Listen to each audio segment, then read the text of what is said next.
avec qui pour ouvrir les livres. Et c'est 7 sceaux. Pour clôturer maintenant notre lecture pour ce matin, nous sommes dans le livre de Jean, le chapitre 5 également. Nous commençons à partir également aussi du premier verset. La Bible dit après cela, il y a une fête des Juifs. Et Jésus monta à Jérusalem. Or à Jérusalem, près de la porte des brebis, il y a une piscine qui s'appelle en hébreu Bethesdaïda.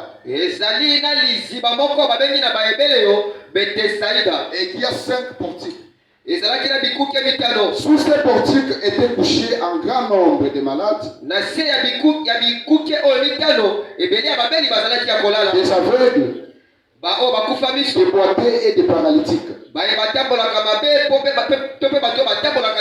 qui attendaient le mouvement de l'eau. Car un ange descendait de temps en temps dans la piscine et agitait de l'eau. Et celui qui descendait le premier après que l'eau soit agitée était guéri. Il était fils sans maladie. Là se trouvait un homme malade depuis 38 ans.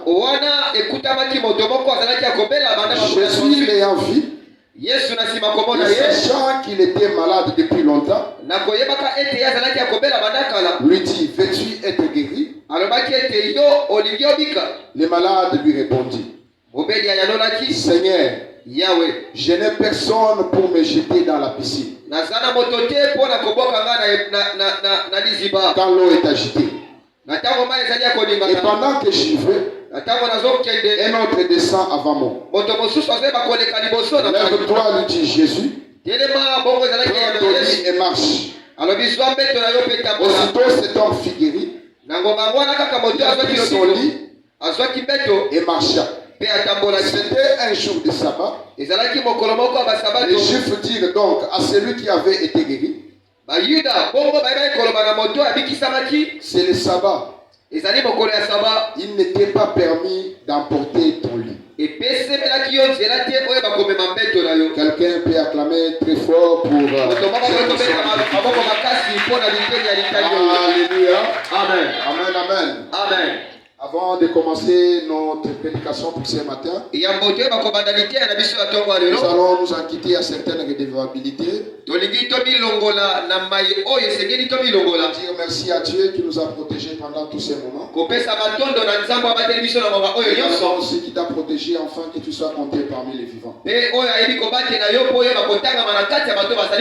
allons encore louer aussi le sens d'hospitalité des papas pasteurs de la paroisse.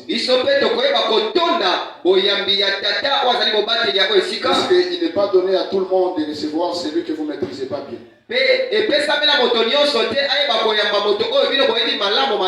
Alléluia. Mais quand même par hospitalité et par chrétienté, ils ont accepté que nous puissions travailler ici. Amen.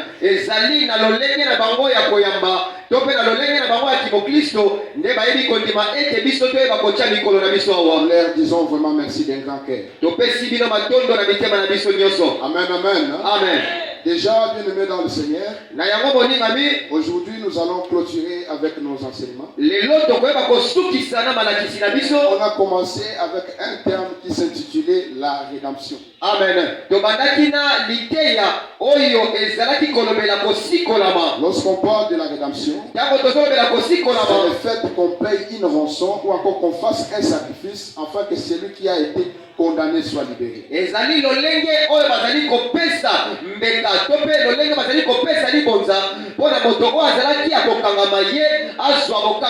Alléluia. Amen. C'est comme à des fois nous pouvons partir à la prison pendant qu'on paye les frais. Que quelqu'un qui est condamné, quelqu'un qui est dans la prison soit libéré. C'est ce que les Français appellent rédiméré. La rédemption. Et la rédemption dans ce contexte dont nous sommes en train de parler, ce n'est pas à la prison centrale de Makala ni encore à la prison centrale de Kikwit. Nous parlons aussi non de la rédemption charnelle. Nous sommes en train de parler de la rédemption spirituelle.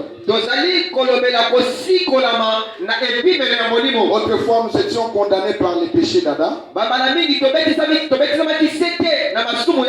était destiné à la mort. L'homme était destiné à des malédictions. L'homme était destiné à des souffrances. Mais un homme s'est porté garant par son amour. Pour la personne de Jésus, il s'est fait sacrifice. Afin que toi et moi, nous soyons libérés de la mort, nous soyons libérés de la malédiction, nous soyons libérés des crises. Et il a prédestiné l'Église pour vivre la vie éternelle. On n'a pas l'espérance de vivre éternellement. Mais Christ a accepté. Il a payé une rançon. Il s'est présenté comme sacrifice pour te gagner aujourd'hui et la foi qu'un jour nous irons au ciel. Alléluia. Amen. Et s'il faut comprendre cela, partout où je vais, le premier message que j'apporte à l'église, c'est le message de la repentance pour préparer l'église pour le ciel. Alléluia. Le dimanche passé, on en a parlé ici. Si on vient à l'église, ce n'est pas pour le mariage avec un homme, pour trouver un travail, pour avoir des enfants. Mais l'objectif d'abord de l'église, c'est la vie éternelle. Amen. C'est comme ça que pendant que nous venons, au lieu de chercher d'abord à voir les habits que Dieu va te donner, au lieu de chercher d'abord à voir des motos ou des camions que Dieu peut te donner, il faut d'abord prioriser la vie éternelle. Car toutes ces choses passeront. Il y aura un moment où nous serons devant le jugement. Pendant que nous venons, bien-aimés dans le Seigneur, nous devons vivre la sanctification. Nous devons vivre la piété. Nous devons avoir la crainte de Dieu. Pour ne pas être une église quantité, mais plutôt une église qualité. Amen. C'est ça la mission principale de l'église. Pourquoi lorsque nous venons, nous prenons l'important, nous mettons de côté. On est d'abord là prêt. Lorsqu'on te dit au combat là, lorsqu'on te dit tu voyageras, tu es très content. Lorsqu'on te dit abandonne les péchés, tu es alléluia. Je vais te dire ceci. Avant de chercher le voyage de l'Europe, d'abord les visas qui nous amènent au ciel. Puisqu'il y a de ceux qui sont dans l'Europe, qui sont également en train de mourir. Où iras-tu après ta mort? C'est ça la question primordiale de l'Église.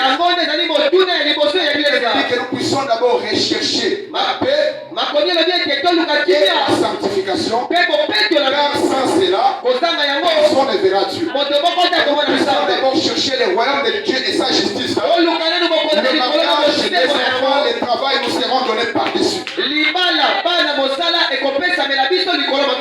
Alléluia.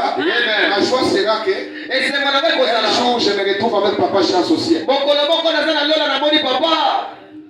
Qu'on se retrouve au ciel. Si je peux te retrouver au ciel un jour, c'est là où nous dirons que nous avons gagné à notre mission. Amen. Il y a une fête qui a déjà été faite au ciel. Il faut acheter des camions ou des motos. Et la Bible nous dit qu'à la fête au ciel, pendant qu'une personne s'est convertie. Amen. Alléluia. Amen. C'est comme ça que pendant que tu viens à l'église, nous allons chercher à garantir ta communion avec Dieu. C'est la chose très importante pour l'église. Amen, amen. Et dans ce thème, on a décortiqué beaucoup de sous-thèmes. Je crois qu'aujourd'hui, Dieu va nous parler d'une autre chose. Amen, amen. Les sous-thèmes de ce matin, nous en avons tiré dans le livre de Jean, chapitre 5, le verset 7. Les sous-thèmes que nous allons développer, c'est je n'ai personne pour me jeter dans la piscine. Je n'ai personne pour me jeter dans la piscine. Je n'ai personne pour me jeter dans la piscine. Est une prière d'une maman, est une prière d'un papa. Il regarde à gauche, il y a personne. À droite, il y a personne. Devant, il y a personne. Il n'a pas reçu la chance d'étudier. Il n'a pas reçu la chance de naître d'une famille riche. Puis je n'ai personne. Ce message vient pour toi, pour te présenter que pendant que tu te dis que tu n'as personne, il y a quelqu'un qui est avec toi. Alléluia. Nous venons de lire le livre d'Apocalypse. La Bible nous dit Jean était en train de pleurer. Pourquoi Jean était en train de pleurer? Puisqu'on lui a dit ceci. Il n'y a personne qui est digne d'ouvrir les livres et d'en remplir les seaux. Donc Jean regarde partout. Comme il n'y a personne, nous on a besoin que quelqu'un ouvre les livres qu'il puisse en remplir les seaux. Mais comme il n'y a personne, ça veut dire que nous n'avons plus d'espoir. Ça veut dire que nous n'avons plus où aller. Jean commence à pleurer. Jean commence à faire couler des larmes. L'ange de l'Éternel lui se présente. La Bible dit, l'un des vieillards lui dit, voici celui qui est digne d'ouvrir les livres et d'en remplir les seaux. Alléluia. C'est la même chose aussi avec la rédemption que nous sommes en train de faire. Personne ne peut nous racheter. Même pas notre argent, même pas nos familles, même pas nos papas. La Bible dit ceci. Dieu n'a créé ni offrande ni sacrifice. Il a formé son propre fils un corps pour qu'il puisse mourir afin que nous soyons sauvés. Alléluia. On avait personne qui veut plaider pour nous. On avait personne qui veut nous défendre. On avait personne qui veut défendre notre cause. On avait personne. Quelqu'un qui s'appelle Amour, qui est Jésus-Christ de Nazareth, pendant que les hommes ne se présentent pas, moi je porte garant, je me présente pour prendre votre fardeau, prendre votre charge, afin que vous soyez sauvés. Alléluia. La personne de Jésus, c'est celle que je vais te présenter ce matin. Alléluia. Nous venons de lire le livre de Jean chapitre 5. La Bible nous dit après cela. Le premier verset, la Bible commence par après cela. Je l'ai dit au courant de la semaine. Dans ta vie, il y a un moment qui sera le présent. Il y a aussi un moment que tu diras après cela. Je suis venu parler à quelqu'un. Lorsqu'on parle de après cela, il y a un événement qui a dévancé. Il y a un état qui suit cet événement-là. Il y a quelqu'un qui peut être malade. Arrête de dire que le matin tu peux être malade. Mais le soir, tu peux dire après cela. Aujourd'hui, tu peux être chômeur. Mais par la grâce de Dieu, tu peux dire après cela. Alléluia. Aujourd'hui, tu peux avoir des difficultés. Demain, tu peux aussi dire après cela. Lorsque Dieu te garde encore en vie, il faut encore avoir la foi et l'espérance que ton Dieu t'a réservé à Dieu pour une cause. Amen.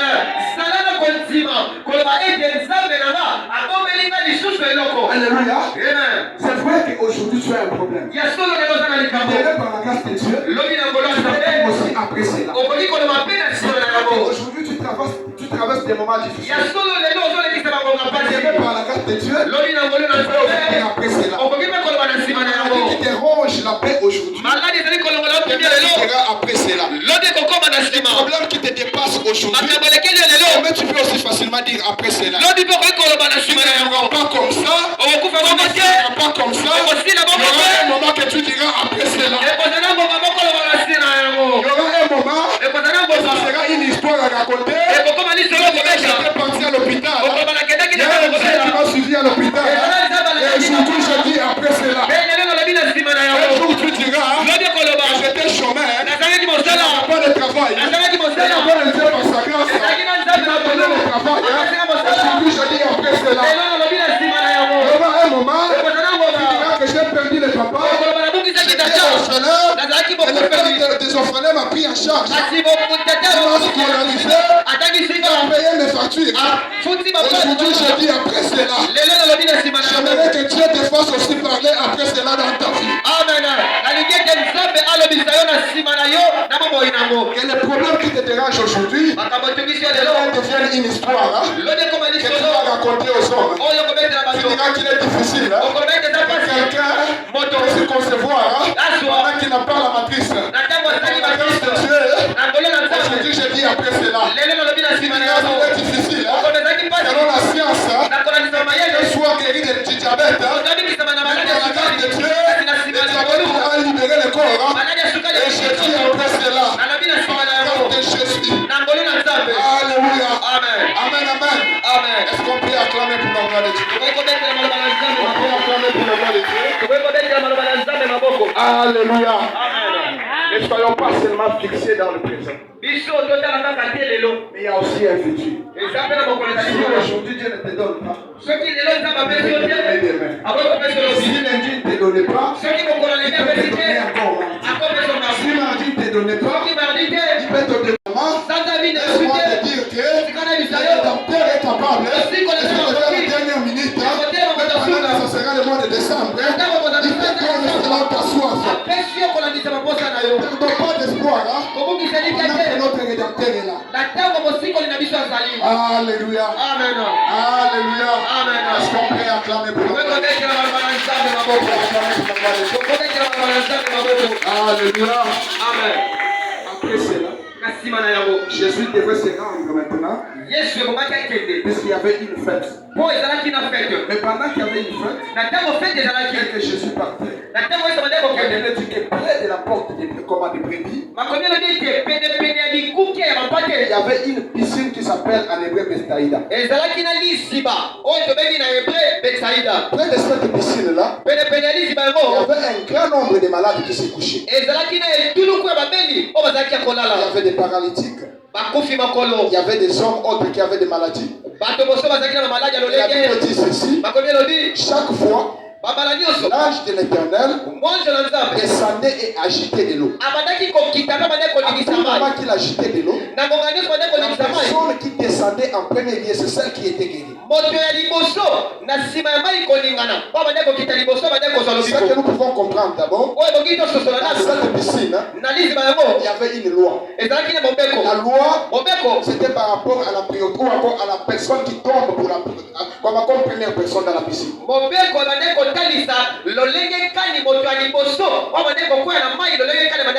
Si tu tombes déjà, c'est toi qui as reçu cette grâce. Les autres qui viendront ne trouveront plus cette grâce. Et s'il faut bien comprendre, dans cette piscine, il y avait un ange qui descendait. Alors qu'il y avait beaucoup de piscines. Il Et ce n'est pas dans toutes les piscines que l'ange descendit. C'est comme ça que j'aimerais parler au peuple.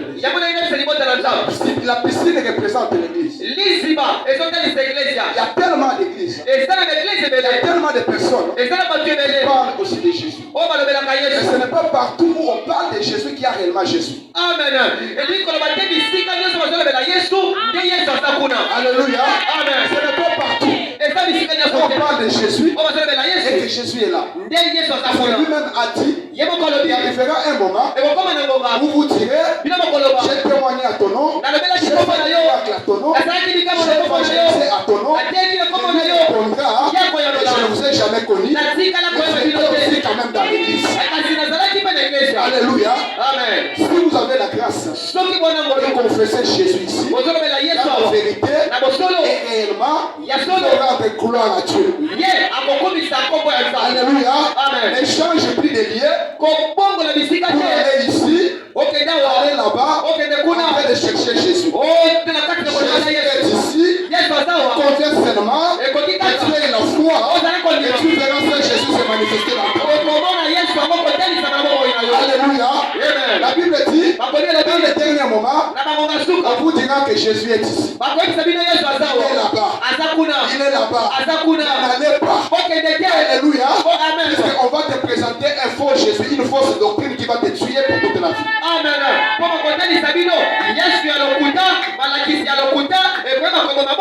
Honte à toi. Le matin chez les prophètes, le soir tu viens ici. Le matin on te donne de l'eau, on te donne des fils, tu te tires. Et puis le soir tu viens ici. Alléluia. Amen. On ne peut pas servir deux maîtres à la fois. Si à Jésus, Jésus, la Bible dit ceci. Pendant que Jésus est comment arrivé, connaissant déjà qu'il a mis 38 ans là-bas.